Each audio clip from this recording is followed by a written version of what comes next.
Hey guys, welcome back to the show. I'm Glenn. As always, I have Jan here with me in the studio, and we are the Night Parade Podcast. That is right. And in this story, a young couple went out for dinner. Then they planned to go to a birthday party, but they never showed up at the party. Mm-hmm. Here's the case of Chris Newsom and Channon Christian. Let's get started. Let's do it. All right. All right, a quick warning first, you guys. This is a really horrific case with explicit details involving rape and torture. So if you are sensitive to these topics, now is your chance to click out.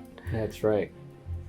All right, so as I said, this is horrible. It was, in fact, one of the worst murders in Knoxville, Tennessee. On January 6, 2007, Chris and Channon were planning on going out for dinner and then to a close friend's birthday party.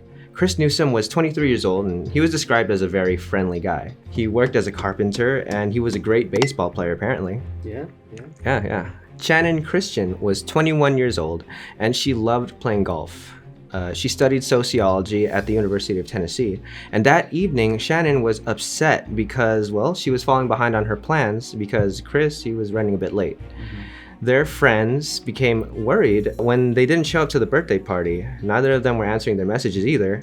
So 2 hours after they were supposed to arrive, two of their friends decided to check out their apartment where Channon was living. So at the apartment, they did find Chris's truck, but they couldn't find Shannon's SUV. So the next morning, Shannon's mother was worried sick because Channon had never actually made it home that night. Mm-hmm. The feeling grew even worse when Shannon's best friend called and said that they never made it to the party. Even worse, Shannon's manager called asking why she never showed up to work that day. So yeah, really suspicious. Well, there's a lot of people looking for her that are concerned for her. Yeah. And it seems like she would be like the type of person who would be accountable and would say something to these people if she went missing. So at this point, Shannon's mother decided to call 911 to report them missing. Unfortunately, the police said that they were unable to act until 24 hours had passed because they were fully grown adults. Yeah. Because of this, her parents decided to search on their own. I probably would too.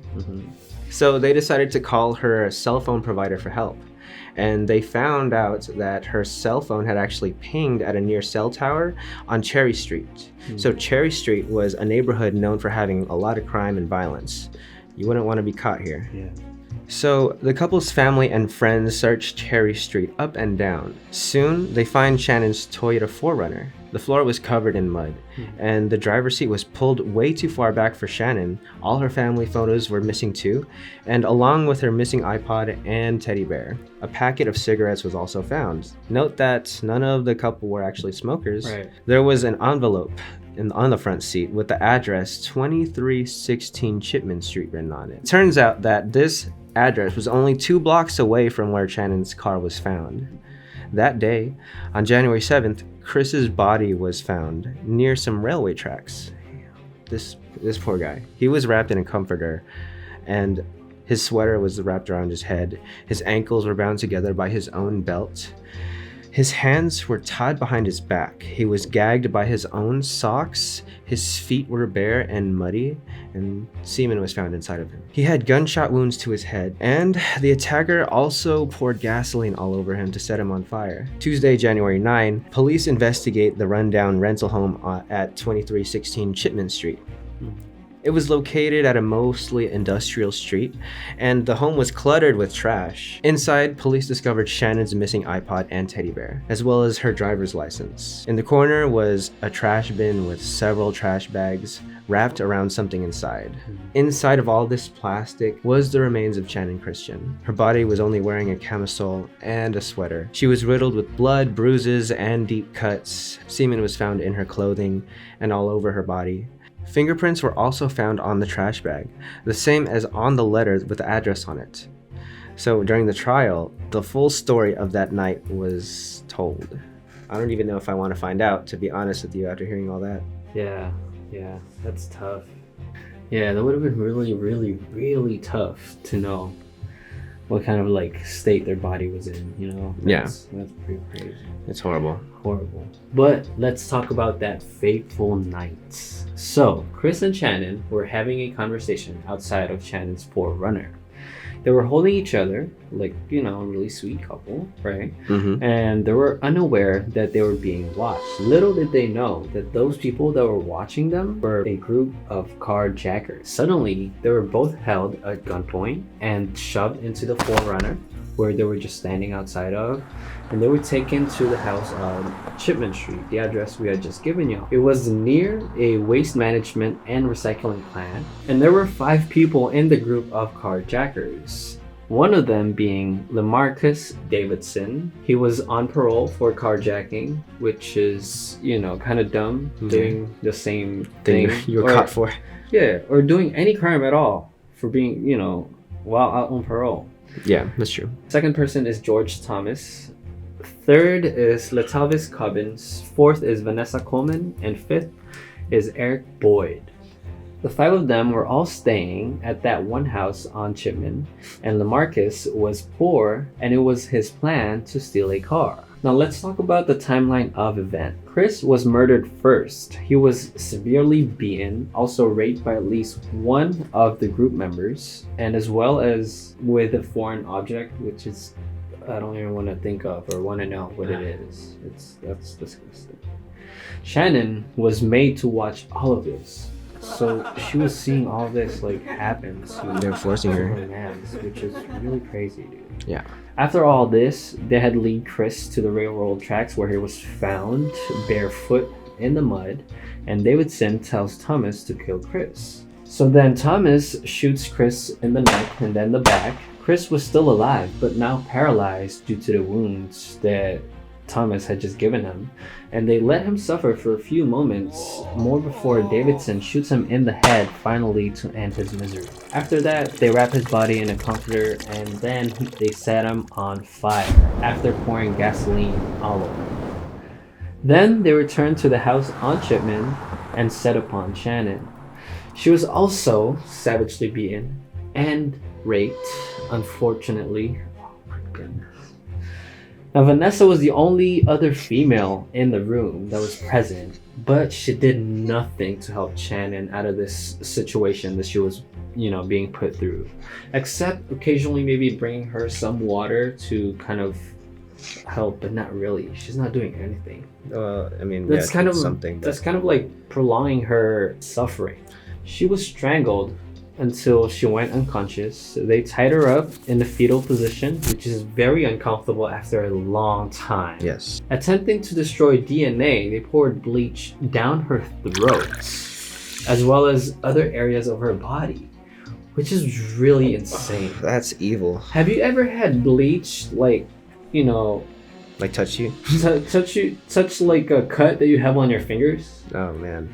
That hurts like a lot. Now imagine that like going like really inside you and like digesting that. A lot of it, like that's pretty crazy. Oh my goodness. Damn. This is tough. Yeah. A white shopping bag was placed over her head, and she was then wrapped in 5 other shopping bags and stuffed there into a trash can. This is the worst part. Channon was still alive while she was in the trash can. She was too weak to move, and she slowly suffocated to death, and her eyes were open when she was found. Oh gosh. After that, Davidson and Cobbins' sperm were found on Channon's body and clothes. Bullet casings were also found matching the bullets used to kill Chris. All 5 were charged with murder except for Boyd, who was charged as accessories. Eric Boyd was sentenced to a maximum of 18 years in federal prison. Latalvis Cobbins was found guilty of the murder and sentenced to life without parole. Lamarcus Davidson was found guilty of all charges and was sentenced to death. George Thomas was found guilty on multiple accounts. He was sentenced to life without parole. And Vanessa Coleman was acquitted for murder, but still guilty of lesser charges, and she was sentenced to 53 years in prison. Wow. Yes. I think Lamarcus is he was put to death in 2015 or something like that. Yeah. Wow. They really all had it coming, and I just think Eric Boyd, you know, could have been maybe sentenced to death as well. You know, he was there. He did nothing to help. And yeah, you know, I mean, you don't get off easy just by watching, you know. Right. That's pretty crazy. Just because you were, I guess, a bystander. Yeah, but you can't really say he was a bystander, you know, because he was there the whole ride. So yeah, I think he should have gotten the same sentence as at least Latavius Cobbins. Yeah, that was very sad, man. That was hard to deliver. This is one of the toughest ones. Damn, that was pretty crazy. Yeah. Oh, man. I think we can agree that these people all did a truly gruesome and evil thing. Really, really, for sure. To Chris and Channon. Sure. So a little bit more. In 2008, a waste management company purchased the home where the murders actually took place. Mm-hmm. They decided to demolish the house and they built a memorial honoring Chris and Channon. Mm-hmm. Here's a picture of it on the screen. It's really nice of them. Right? Yeah. They put a memorial for absolutely. Both of them. Like, to honor them. They weren't even really involved with it. Right. But it was super nice of them to do that. Thanks for watching, guys. This was the horrific case of Chris and Channon. These two seemed like an amazing couple. Their lives were tragically cut short by these monsters. I think we can all agree. Fortunately, though, they're all behind bars, and one of them paid the ultimate price. Yes. And if you guys enjoyed today's episode, like always, give us a thumbs up. Click the subscribe and that notification bell button so that you know when we're uploading these videos. With that being said, like always, my name is Jan. And I'm Glenn. Welcome to the Night Parade.